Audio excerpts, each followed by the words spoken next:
Hey good people, how y'all doing? Welcome back to the channel. Today I'm going to be giving you all my review on Love and Marriage Huntsville season 6 episode 22. Let's jump right into this review. Let's talk about Melody. Okay, Melody seems to be the talk of social media after this particular episode. As you guys know, she is no longer Miss Melody Holt. She is Miss Melody Shari Rogers. Put some respect on her name. So she decided to commemorate her having the name change to throw herself a little party. When I saw on the show that she wanted to throw a party, I'm thinking, okay, it's gonna be like a little cocktail type of vibe, you know, like a little outdoor dinner party almost, if you will. Homegirl threw herself basically a wedding, which is the best way that I can describe it. I know it sounds crazy because, girl, who is she marrying? But it was basically a wedding. If you look at how she did those are invitations that you would send out if you were getting married. She had on like this cape type style dress. I thought she looked absolutely beautiful in the dress that she had on. It was not a wedding dress, but it was kind of like a goddess type of dress, like something that I could see somebody wearing for their wedding, of course. And she's walking down the aisle, or the pathway, if you will, to the back of her house as her guests are there waiting for her. There's a minister up front to greet her, and he gives her something to recite to herself, and it's kind of just like her acknowledging that she's now reclaimed her former last name. A lot of people feel like it's over the top, but listen, to each their own. Now, I don't know what I would do if I were in her situation. You know what I'm saying? Like, I don't know. I was not married to Martell. I did not have to deal with the things that she had to deal with. Just seeing how Martell is on the show, I could only imagine, honestly, what she had to deal with being his wife for all the years that she was his wife. And then you cheating on her left and right. Like, it's a lot. So in my opinion, who can really say how she should celebrate no longer having the Holt last name?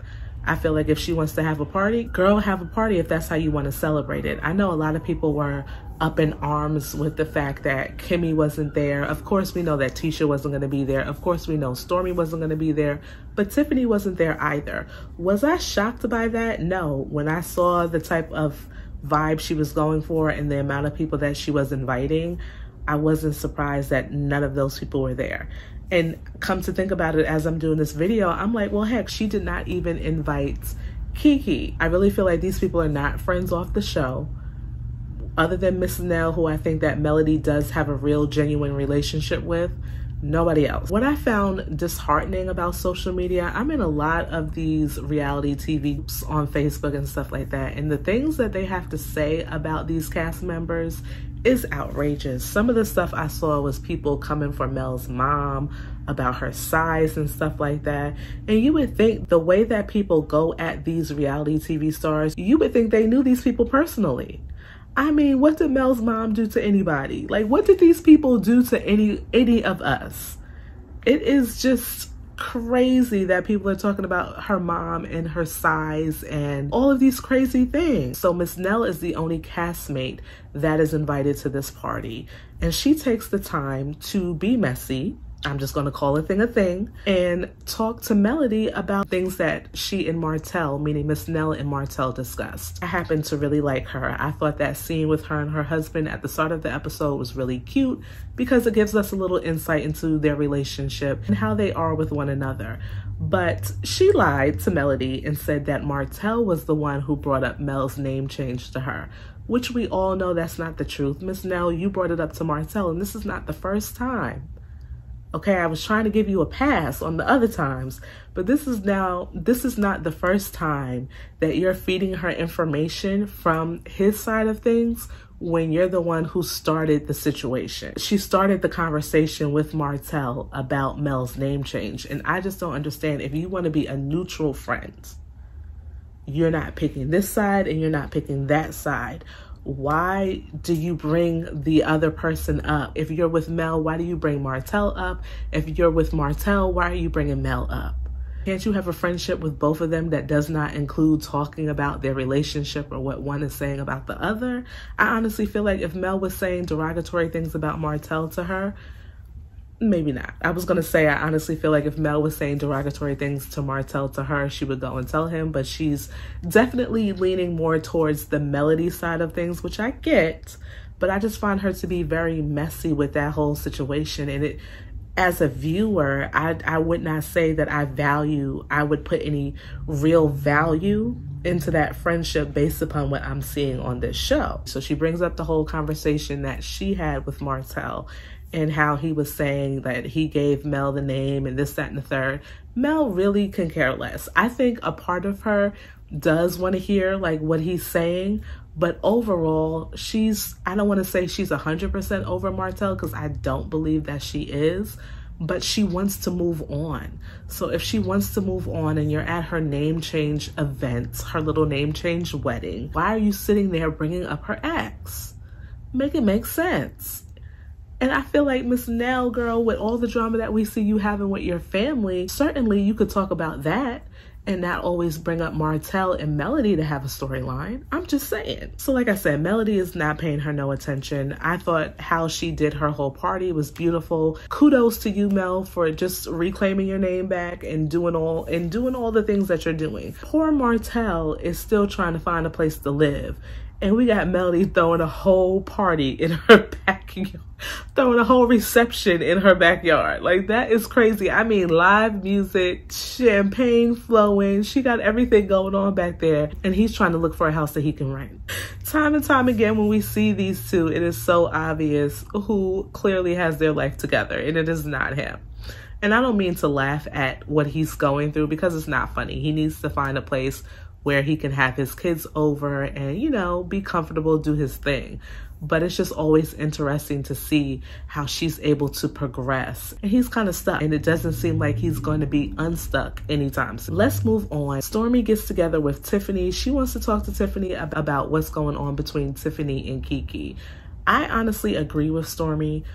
Tiffany is the problem when it comes to Keke, because I feel like she's always trying to take jabs, and Keke is not that one. Like, you can do that with anybody else, but her, she's not that one. She's not going to sit there and allow you to treat her like that. And I just don't understand why Tiffany, I mean, we know Tiffany is messy, but like, girl, leave Keke alone. Like, why are you doing this? And did you see that Tiffany was trying to get a little sassy with Stormi, talking about, are you trying to stir the pot? Girl, do you know who you're talking to? Stormi will check you real quick. I love Stormi, by the way. I just think that she's great for the show. I know she has a lot of haters out there, but I don't see no wrong when it comes to Stormi. I really like her. I think she's funny. And I just think that she really, out of all the castmates now, brings that business aspect to the show, right? We see her in her business a lot, talking about her business, working the business, advertising the business. But anyway, I just think that she's great. Let's not forget, Stormi can be about it. If you really want it, she could give it to you. Okay, we know how Stormi first came on this show, especially with Tiffany.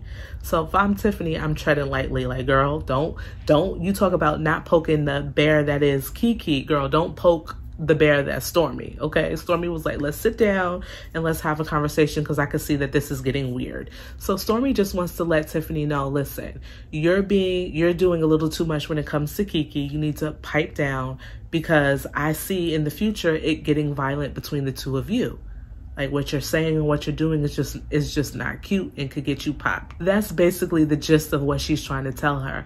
And finally, Tiffany sees where she's coming from, and Stormi suggests that Tiffany and Keke get together and kind of, you know, air whatever needs to be aired out so that they can move forward. Stormi really feels like those two could really have a good relationship, but they need to get over whatever's going on. And obviously, like I said, Tiffany, more so than Keke, is the agitator of the wedge that is between them. Speaking of Stormi, she met with like her business partner, I'm assuming. Like, I was honestly so confused by this scene with Stormi and this man. From what I gathered out of the whole situation is there was some bad business going on. I don't think it was 100% Stormi's fault, but obviously if you are the owner of a company, you're going to get a lot of the blame if stuff does not go the way that it's supposed to go. So Stormi, a couple of years ago, I think even as early as last year, was in some financial situations when it came to her business, almost to the point where she could have lost it. People were writing checks, forging her name, and all types of things was going on. I'm wondering, honestly, if it was a family member of hers. I really think that it probably was. And the reason why we don't get the full picture of everything is because she's still trying to protect that person. That's what I feel. You guys let me know what you feel about that. The one thing that I can honestly say about Stormi is that she's a fighter. Okay, and she does not give up easily. She said that if it had not have been for her son, she might have just thrown in the towel and given up. But obviously, she's here today. Her business is still going strong. And because of her coming upon her 5-year mark, she wants to throw a party just to celebrate how far she's come. I think that's great because we really haven't seen Stormi have that moment on the show where she's putting something together and being celebrated or celebrating an achievement of hers. And I'm really interested to see like what the vibe of this party is going to be. I'm hoping that it will be on the show, but we'll just have to wait and see. In the last scene, we see that Miss Nell is home with her family. I didn't realize that Fletcher and Miss Nell each had a child apiece before they got married. So I believe she has a boy and he has a girl, and then they have 2 children together. So they all come over, including, I believe, her friend's daughter, who her friend is kind of like a sister to her, something like that. They all come over and they're having dinner, and we see a side of Miss Nell that we have never seen before. Apparently, this young lady, the friend's daughter, who Miss Nell treats like her niece, is, I don't want to say can't hold a job, but they're kind of painting the picture like maybe she's not good with holding a job. Miss Nell says that she fired her from the job that she gave her, and then she went to work for somebody else and then got fired from that job. So apparently the biggest issue right now is the fact that this young lady told Uncle Fletch, which is Nell's husband, about what was going on as far, you know, when she got fired and stuff like that, and she did not come to Miss Nell. And the young lady said, I didn't come to you because of how you respond. So Miss Nell is being combative with them, you know, and so you see like this argument is brewing, right? Miss Nell is telling people to shut the F up. I almost thought she told her husband to shut the F up, but it looked like she was talking to her son. And then we saw the whole to be continued. So I'm really interested to see what's going to become of this whole situation. In the previews for next week's episode, apparently their daughter, or Fletcher's daughter that he had before he met Miss Nell, is calling him out on something. It seems really juicy, so I'm really interested to see what that is about. We don't know much about Miss Nell and her husband other than the fact that he has stepped out on her in the past. So we'll all just have to tune into next week's episode and then come right back here so that we can talk about it. Thank you guys so much for watching, and I will see you in my next video. Bye-bye.